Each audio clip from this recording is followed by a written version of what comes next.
Welcome friends. In this video we are going to talk about what are the benefits of freelancing in India. So we will be talking about majorly these 5 points, which are flexibility, ability to work remotely, work with clients worldwide, and fourth, work on multiple projects, fifth, build your own network.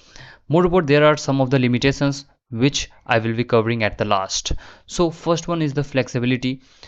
You know that many peoples are very much kind of that they need their own time, means they are not 9 to 5 type of 9 to 5 working people, so they are very much dedicated to their work, means whenever they finish their work they want to get rid of.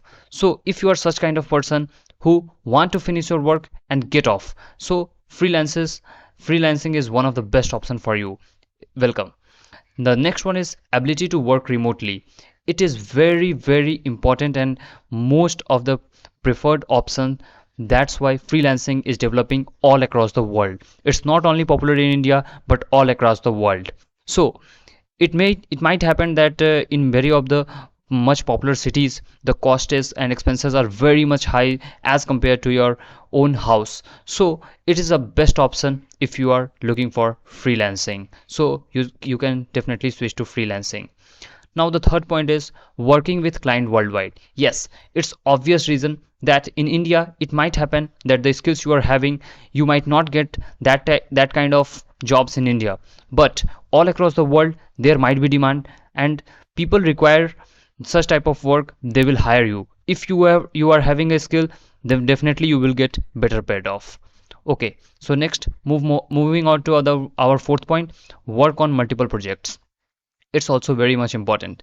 Suppose that you are having a variety of skills but you don't want to confine your skills and knowledge to only one particular field, then you can also expertise your knowledge to the different parts of the world and working on different projects. It's all about management. If you know the management, it's yours.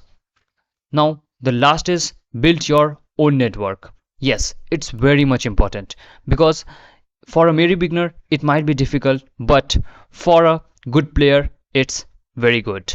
So if you can last longer, then people will be knowing about you and they will be accepting you and hiring you. Moreover, you can also lead some projects, major projects in later stages, not in the beginning, but it needs perseverance and your good effort. So I hope that all these points are very much important and it will be helping you for joining the freelancing in India, but it has some limitations that it is not a kind of permanent job. It's totally temporary, and if you can accept all these challenges, you are welcome. So thanks for watching the video and have a good day.